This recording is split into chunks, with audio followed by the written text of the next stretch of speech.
Hello. Welcome back to Let's Talk Ray Bradbury. So here we are diving into his 1997 collection, Driving Blind.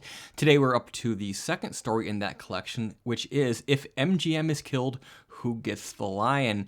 And this is, of course, our 286th story overall in this series. Yes, I am attempting to read and review each of the roughly 600 short stories written by the late, great Ray Bradbury. It's quite a challenge. I've been at it since 2018. Someday I plan to finish it, but I'll never really know if I'm done because there doesn't seem to be any really definitive list of all the stories the author wrote, and some of them probably not available anymore, but we're going to try. We're going to give it hell. We're going to do it some way or another. If you're new to the channel, the way that this series works is I do a brief synopsis of what happens in a story, and then I sort of wrap up with a very light analysis of what I think it all means. Is it a decent story? What do I take away from it? And I mainly do this for my own entertainment. So here we are. Mr. Harry Wood, a 10-year veteran film producer at MGM, comes into his office one morning, and he is shocked to see that someone is changing the sign on the famed Studio One that is visible just across the way from his office.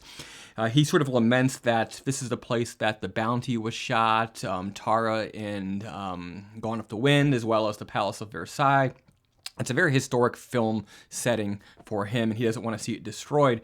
But World War II is on, and it quickly becomes apparent that the sign is being changed to read Hughes Aviation.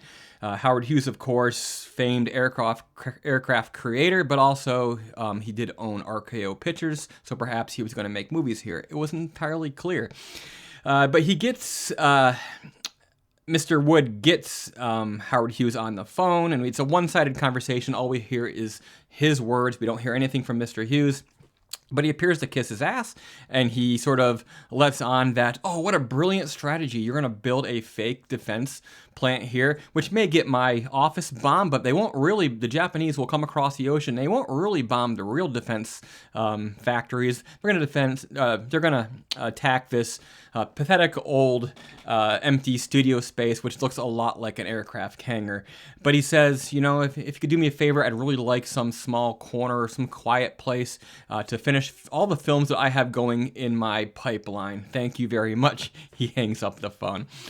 Okay, then. So I don't always bring in the biographical stuff to my reviews, but Bradbury did spend most of his life in LA. He was a famed fan of the movies, talked about it constantly, and of course, he did eventually come to write a number of movies in that industry, so he was very much a part of this system in a small way.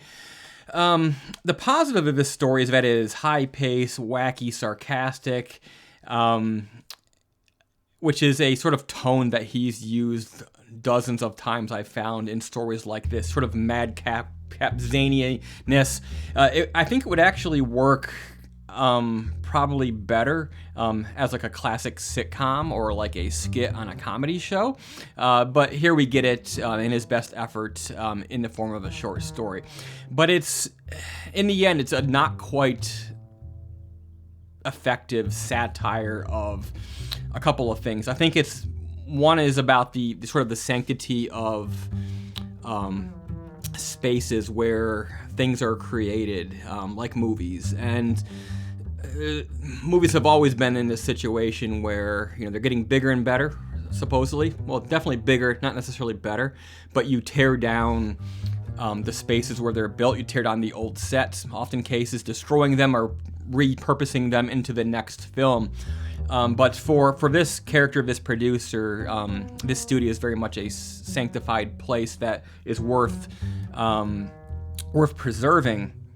But it's also about the disruption that something like the World War would have on creative people such as Mr. Wood. No doubt, films were continued to be made in the late 30s through the mid 40s during this period of war. But a lot of times, some of the resources going to films was co-opted into the war. But of course, you also had cameramen and writers and journalists and all these people sort of getting into that business as well. And there were even sort of propaganda pieces as well. I would say that this story is oddly relatable right now. with studios being constantly bought and sold, and even MGM is now the property of Amazon for however long they choose to keep it. Constantly we see this happening where, nothing new, but since probably the 70s, sort of after like the collapse of the old studio system, you had companies like Pepsi and AT&T and all these others sort of buying up movie studios. As George Lucas famously said in an interview, is like they didn't know how to make movies, so they basically just hired any kids like me to give it a try, and that's sort of where a lot of people like Lucas and Spielberg and Coppola sort of got their starts, because they were looking for something that would appeal to the kids basically, and so these young people got the opportunity to try to do something new, sort of after the change of the old guard, where the old, the family owners who founded these studios in the teens and 20s and 30s were sort of getting out of the industry or dying off.